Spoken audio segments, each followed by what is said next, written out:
donc on a la dynastie fatimide entre la fin du 9e siècle jusqu'au 13e siècle. Il s'agit jusqu'à la dynastie désolé, jusqu'au 11e, la fin du 12e siècle. Il s'agit de la dynastie ayoubide. Après les ayoubide, nous avons les dynasties mamelouques. Et après ça, les dynasties mamelouques, on voit l'Égypte dominée par l'Empire ottoman et nous commençons la période ottomane. Donc dans cette salle, on voit des pièces variées, fabriquées aussi ou des textiles variés, fabriqués aussi en plusieurs matériaux. Par exemple, là, on a de la soie ici et probablement c'est de la soie importée de Chine de cette époque. Une sorte de costume, donc une grande robe avec une grande jupe et travaillée en plusieurs textiles, notamment de la soie et de la soie ornée avec des fils en or et fils en argent comme nous voyons ici. Certaines sortes aussi de draps fabriqués en soie, comme nous voyons ici, à droite et à gauche.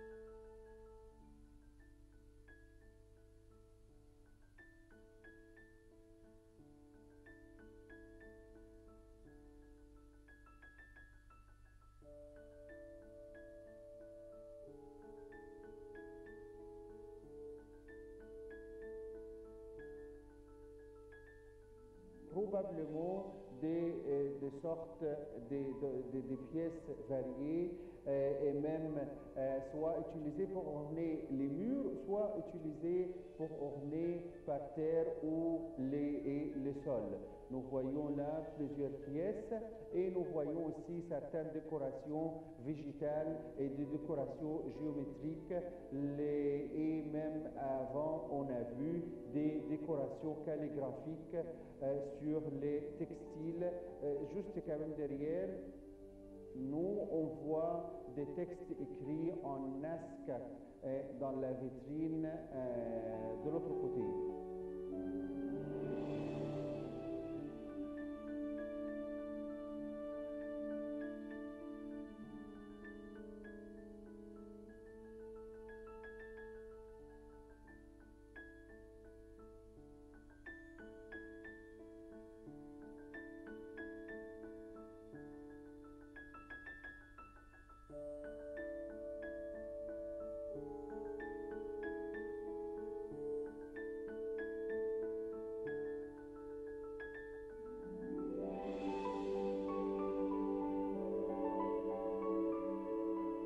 On voit ce qu'on appelle dans les textes modernes le blanc. Il s'agit de toutes ces pièces-là utilisées pour les lits.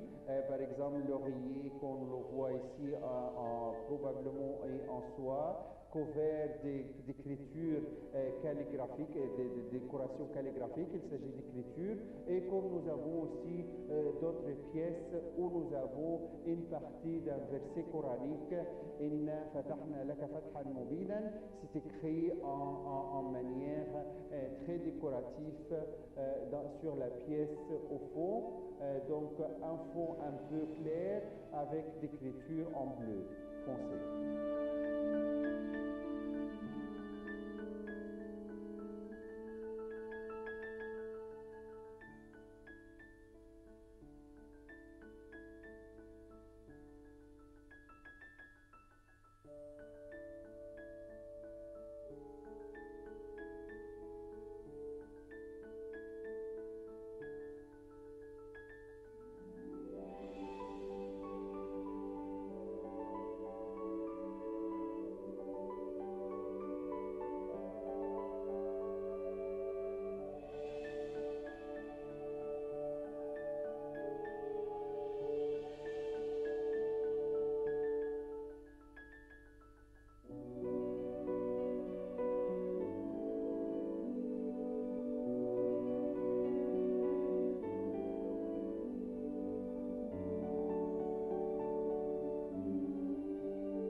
Dans cette grande vitrine, on voit les trois dynasties ou deux dynasties importantes. Il s'agit de ce qu'on appelle la dynastie fatimide. Donc, vous savez, les Fatimides originaires d'Afrique du Nord. Donc, la première capitale est le Kairawan.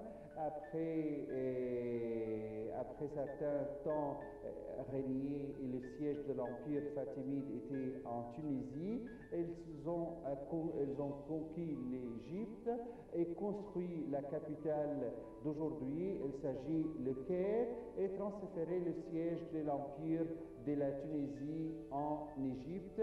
Et à partir de ce moment, on voit le Caire, la capitale est fatimide.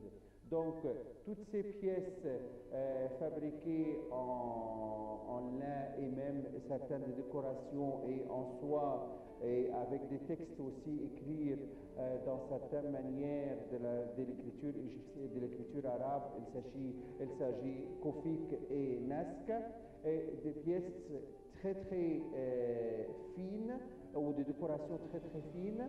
Et au fond aussi, à côté de là, on voit les textiles de l'époque ayoubide, connus avec certaines sortes d'écriture arabe, ce qu'on appelle Nasr et Solos. Donc les débuts de l'écriture avec cette manière, on peut quand même lire les noms de certains fonctionnaires de l'époque ayoubide. Après les Ayyubides, cette dynastie qui n'a pas duré très longtemps, c'est à peu près 80 ans, et durant cette période, l'Égypte a connu les croisades, au moins les plus importantes croisades, c'est la troisième croisade dont Saladin a pu on peut dire vaincre la fameuse croisade de la troisième croisade. À la tête de cette croisade, il y avait Philippe Auguste de la France et Richard le cœur de lion d'Angleterre et d'autres. Après l'époque ayoubide, on passe dans une autre salle où nous avons des pièces datant de l'époque mamelouk. Cette salle, on voit très peu de pièces datent de l'époque mamelouk, mais quand même intéressant de voir les noms de certains sultans mamelouks, et aussi intéressant de voir ce qu'on appelle les blasons des mamelouks. Il s'agit des ranks, c'est une espèce d'images ou même des gravures montrent la fonction des propriétaires. Il s'agit de fonction des mamelouks. Par exemple, là, on voit devant nous une espèce d'une glace, parce que celui-ci est travaillé comme un sari. Il s'agit de celui qui offre, qui prépare et donne les boissons au sultan. Et par exemple, comme nous voyons dans les deux blasons ou deux rangs à droite et à gauche, et il y a aussi d'écriture et probablement une partie du nom des sultans, une espèce de cartouche de l'époque mamelouk. Et nous avons aussi un certain mamelouk à dos de son cheval, comme la petite pièce en rouge est devant nous. Les dessins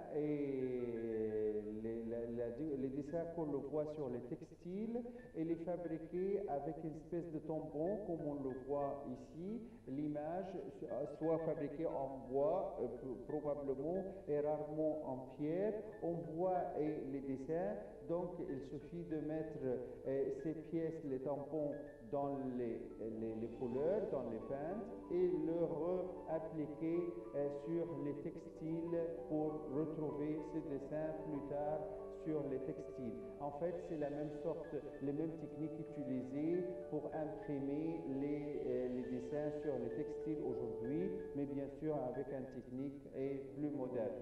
Mais c'est le même principe de voir les dessins en négatif ici et l'appliquer sur les textiles.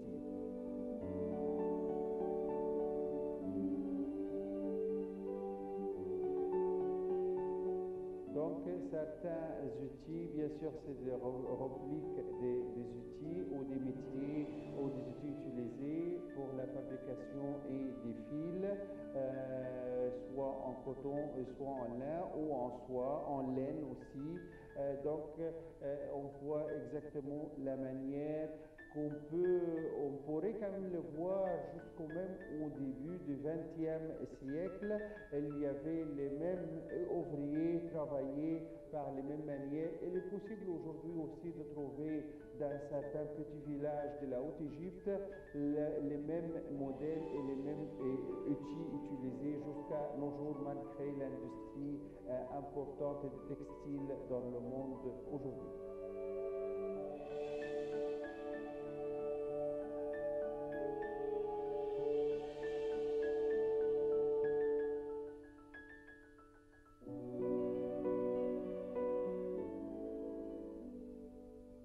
Pas loin d'ici, dans un quartier qui s'appelle le Khoromfesh, qui existe encore, mais très connu avec la fabrication des textiles, connu à l'époque, notamment à l'époque ottomane, par la fabrication de ce qu'on appelle Kiswet el-Kaaba. El-Kaaba, c'est le cube saint qui se trouve en Arabie Saoudite aujourd'hui.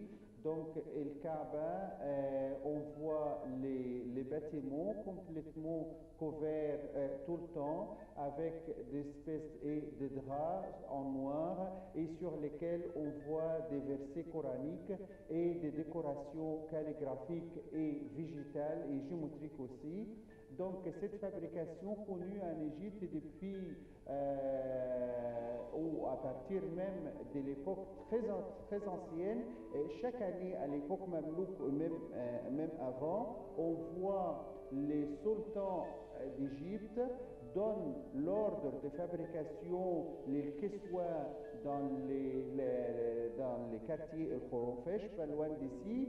Et chaque année, à l'occasion ou à la date de la naissance du prophète, il y avait une cérémonie très importante durant laquelle on fait sortir El Kiswa et on va le mettre sur les caravanes de dromadaires et qui va traverser ou qui allait traverser toute l'Égypte avant de prendre la route vers l'Arabie Saoudite ou El Hijaz ou la Mecque.